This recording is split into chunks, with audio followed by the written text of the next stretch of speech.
एक गरीब से गरीब आदमी के पास अगर आयुष्मान कार्ड है तो 5 लाख रुपए के इलाज के लिए उसको किसी के पास भटकना नहीं पड़ता। आम आदमी हम जीविका के लिए तरस रहे हैं, हम तड़प रहे हैं, फिर भी हम स्ट्रगल करके अपने आप को स्टैंड किए। मोदी जी ने इतना बड़ा अन्याय राहुल गांधी पर कर दिया। विपक्ष को इसलिए नहीं दिखाई दे रहे क्योंकि विपक्ष अपने पैरों पे कहीं पे खड़ा हुआ नजर नहीं आ रहा। पहले मेरे लिए राष्ट्र है, उसके बाद मेरा धर्म है, उसके बाद ही मेरी रोजी रोटी और वो सारी चीजें हैं। अगर वो बुर्के वाली हिंदुस्तान की तरक्की, हिंदुस्तान की सद्भावना। नाम मेरा नाम अरविंद गुप्ता है, मैं गाजीपुर से हूँ, दिल्ली अपने पर्सनल काम के लिए आया था। क्या देखते हैं 2024 में अब की बार क्या बा? देखिए 2024 के चुनाव की अगर आप बात करें तो पिछले 10 साल के कार्यकाल को अगर देखा जाए पिछली सरकार का, तो मुझे लगता है कि पीछे जो कुछ भी हुआ वो उससे उससे बेटर प्रदर्शन किया अभी जो सत्ता पक्ष के लोग हैं। तो मुझे ऐसा लगता है कि नहीं, इस बार भी जो है सरकार को तीसरी बार आना चाहिए देश के अंदर। तीसरी बार आना चाहिए। जी हाँ। ऐसा क्या कर दिया विपक्ष वगैरह? कुछ भी नहीं किया, देश को बेच खाया। देखिए विपक्ष के पास कोई मुद्दा ही नहीं है ना, वो सिर्फ मोदी का विरोध कर रहा है, इसलिए उनको सिर्फ यही चीज समझ में आएगी कि कुछ नहीं हुआ है। अगर वो काम को ऊपर फोकस करते तो उनको समझ में आता कि काम क्या हुआ है क्या नहीं हुआ है। उन्होंने कोई ऐसा काम नहीं गिना रहे हैं कि नहीं ये काम देश में नहीं हुआ है। वो सिर्फ एक ही लाइन बोल रहे हैं कि काम नहीं हुआ है। भाई कौन सा काम नहीं हुआ ये तो बताओ आप ना। कुछ भी नहीं हुआ। आप कोई 5 काम बता सकते हैं मोदी जी के? भाई साहब एक तो आप पूरे देश की सड़कों को देख लीजिए, ठीक है, जो अब तक बीते 10 सालों में नहीं हुआ था। दूसरा, स्वास्थ्य में देख लीजिए, एक गरीब से गरीब आदमी के पास अगर आयुष्मान कार्ड है तो 5 लाख रुपए के इलाज के लिए उसको किसी के पास भटकना नहीं पड़ता है, ठीक है।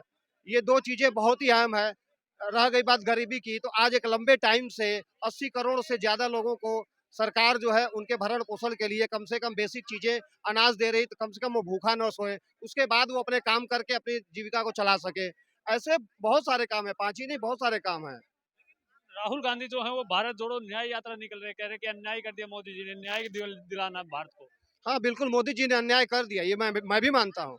मोदी जी ने इतना बड़ा अन्याय किया है कि राहुल गांधी जी या उनकी जो देश की पहली पार्टी थी कांग्रेस, 65 से 68 साल से ज़्यादा राज करी और उनकी सत्ता को ही एक बैग से खत्म कर दिया। मोदी जी ने इतना बड़ा अन्याय राहुल गांधी पर कर दिया। अब उनके पास यही विकल्प है ना कि वो पूरे देश में घूमते रहें कि मेरे साथ अन्याय हो गया, मैं देश की पहली पार्टी का इकलौता वारिस हूँ, मुझे हमेशा इस देश पे राज करना चाहिए। ये अन्याय हो गया राहुल गांधी जी के साथ, मोदी जी ने अन्याय कर दिया उनके पास। तो वो उसी बात को पूरे जनता के सामने रखने के लिए, मेरे साथ नहीं, देश के साथ अन्याय किया नहीं है। नहीं, मोदी जी को हटाना है तो देश को बचाना है। देश के साथ अगर अन्याय हुआ होता तो 2014 के पास 19 में जब चुनाव हुए तो उसी टाइम जो है इनको उनकी सत्ता मिल गई होती। लेकिन जनता समझदार है, जनता को इस बात से कोई मतलब नहीं, इनको तकलीफ है, इनके साथ अन्याय हुआ है, इनकी दुकानें बंद हो गई है, इनके रोजी रोजगार बंद हो गए हैं। आप विपक्ष में जितनी भी पार्टियां एक साथ खड़ी हैं, आप उनका पूरा भौगोलिक दशा देखिए कि ना तो इनके पास किसी के पास कल कारखाना है, ना कोई फैक्ट्री है, ना कोई आईएएस पीसीएस इंजीनियर ऐसा कोई इनके बाप दादा राजघराने से हैं, फिर भी इनके पास अरबों करोड़ों पता नहीं कितने दौलत भरे हैं। इनके लड़के विदेशों में पढ़ते हैं, इनके लड़के मर्सिडीज और फरारी से चलते हैं। हम आम आदमी हम जीविका के लिए तरस रहे हैं, हम तड़प रहे हैं, फिर भी हम स्ट्रगल करके अपने आप को स्टैंड किए हुए, इनकी तरह रोना नहीं रो मोदी जी रहे ने हैं। ईवीएम को हैक कर लिया है। अब तो ईवीएम है तो मोदी जी है। भाई साहब ये तो बरगलाने वाली बात है ना, जनता को ये बरगलाने का काम कर रहे हैं। जहां ये जीत जाते हैं वो ईवीएम सही होती है, जहां ये हार जाते हैं वो ईवीएम खराब हो जाती है। मैं पूछता हूं आपको, ईवीएम और किसी भी मुद्दे पे बात करने की जरूरत ही नहीं होती। अगर आपने 65 साल काम किया होता तो दोबारा आपको इन चीजों के ऊपर बहस ही नहीं करनी पड़ती, आप हमेशा रहते। जनता को क्या चाहिए? जनता को चाहिए रोटी कपड़ा मकान, देश सुरक्षित हो, सबसे अहम मुद्दा है हमारा राष्ट्र सुरक्षित हो। अगर इन्होंने इन सारी चीजों पे ध्यान दिया होता तो आज राहुल गांधी दर दर भटकते नहीं, ये दिल्ली के अंदर बैठे होते भाई साहब। ये चीजें हैं, यही सच्चाई है। कह रहे कि मोदी जी ने ना देश का जितना बेड़ा गर्क कर दिया, जितना लूट लेना था वो लूट लिया। अब मोदी जी को हटाना है, देश को बचाना है। देखिए मैं थोड़ा कम पढ़ा लिखा हूँ, लेकिन जहाँ तक मैंने सुना है कि हमारे देश में एक कानून है सूचना का अधिकार, ऐसा कोई कानून है मुझे जहाँ तक बताया गया है।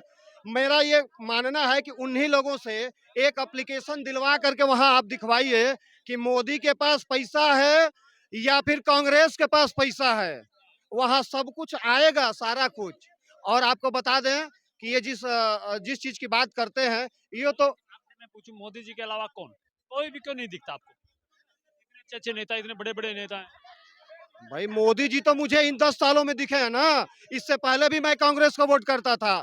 मेरे पूर्वज कांग्रेस को वोट किए हैं। ऐसा नहीं है कि मैं अडानी कांग्रेस ही है, अब तो ऐसा फिर तो आप मोदी जी से प्यार करते हैं। भाई प्यार करते हैं इसलिए कि उन्होंने राष्ट्र के बारे में सोचा, सबका साथ सबका विकास के बारे में सोचा। उन्होंने किसी एक पर्टिकुलर धर्म समुदाय के लिए काम नहीं किया, उन्होंने सबके लिए काम किया है। आज के बारे में तो केजरीवाल साहब भी सोच रहे हैं, कह रहे दिल्ली जीती थी, पंजाब जीता, अब देश जीतने की बारी है।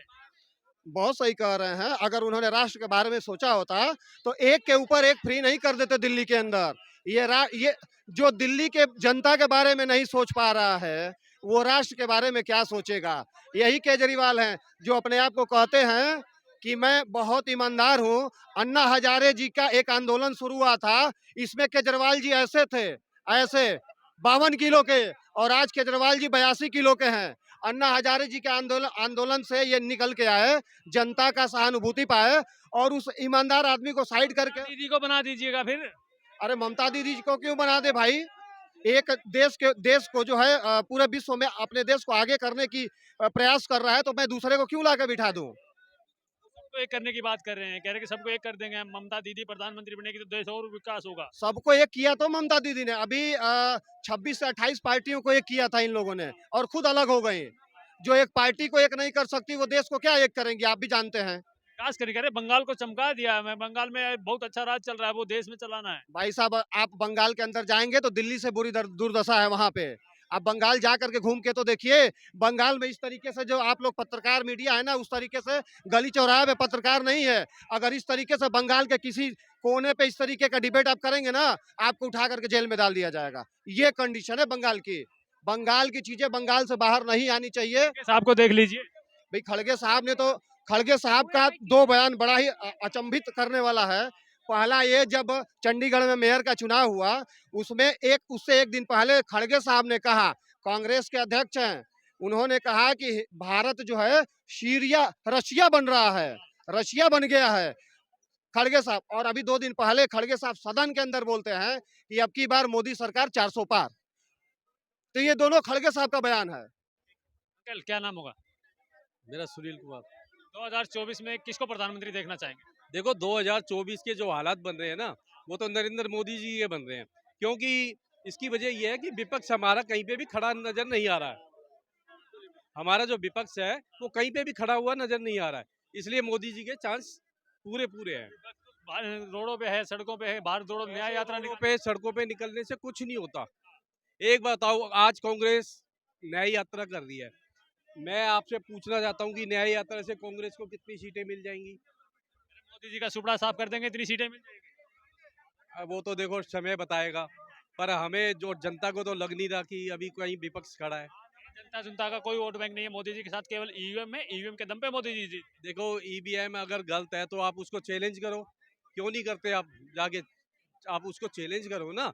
अब जहाँ पे देखो सरकार कांग्रेस की भी बनती है, क्या वहाँ पे ईवीएम का नहीं है? ये तो दोष देने की वाली बात है, ये तो एक दूसरे के ऊपर आरोप लगाने मोदी ने वाली। कुछ काम किया भी है या नहीं किया? देखो काम तो चल ही रहा है, काम तो हो ही रहे हैं, ऐसी बात नहीं है।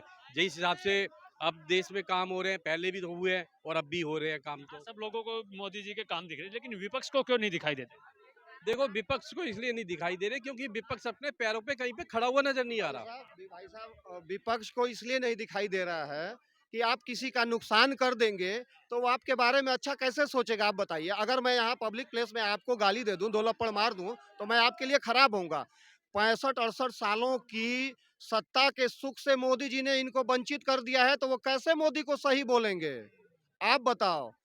जम्मू कश्मीर के अंदर धारा 370 हटी, तो आज वहाँ के जो लोग हैं, उनको कितनी सुख शांति है, उनसे पूछा जा सकता है। लेकिन विपक्ष युवा ना, तो एक मौका देश के युवा को दे के देख लीजिएगा, क्या पता और अच्छा काम कर दे। किस युवा की बात कर रहे हैं? राहुल गांधी। राहुल गांधी को आप युवा मानते हैं? राहुल गांधी को आप युवा मानते हैं? युवा नहीं है वो। अब आपको भी अच्छे से पता है और पूरे देश को भी अच्छे से पता है। हर वो इंसान अच्छे से समझता है कि कौन युवा है और कौन देश और युवाओं के बारे में सोचता है। ठीक है। विकास की आंधी राहुल गांधी।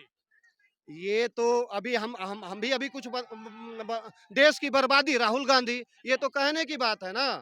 ये ये आबादी राहुल गांधी। देश की बर्बादी राहुल गांधी। और इस बात को माना है इनके राष्ट्रीय अध्यक्ष मल्लिकार्जुन खड़गे जी ने अभी परसों सदन के अंदर कहा है कि अब की बार मोदी जी 400 के पार। अब ये उनको क्या ज्ञान देंगे, मुझे पता नहीं समझ में आ रहा है। 400 पार है या फिर सुपड़ा साहब है? अब की बार 400 पार ही है, क्योंकि कांग्रेस ने भी इस बात को मान लिया है, जिसके दम पर ये जनता के साथ बड़ी-बड़ी बातें करते थे कि हम कॉन्फिडेंस लेके कहा थे तो कि छाती ठोक के चुनाव होने से पहले कहते थे 400 पार, इतना कॉन्फिडेंस कहाँ से आता है? ईवीएम के दम पे आता ना। इसलिए इसलिए इसलिए हम इतने दम पे कहते हैं कि आज हमारा देश पूरे विश्व में नंबर 1 पे आगे खड़ा रहता है, मान सम्मान और दमदारी के साथ। इससे 10 साल पहले जो हमारा प्राइम मिनिस्टर या जो हमारे सरकार के मुखिया थे, वो चुपचाप ऐसे खड़े रहते थे और अपने देश के अंदर प्राइम मिनिस्टर को साइड में खड़ा कर दिया जाता था और जो ऑपरेट करता था उसको आगे खड़ा करके माला पहनाया जाता था।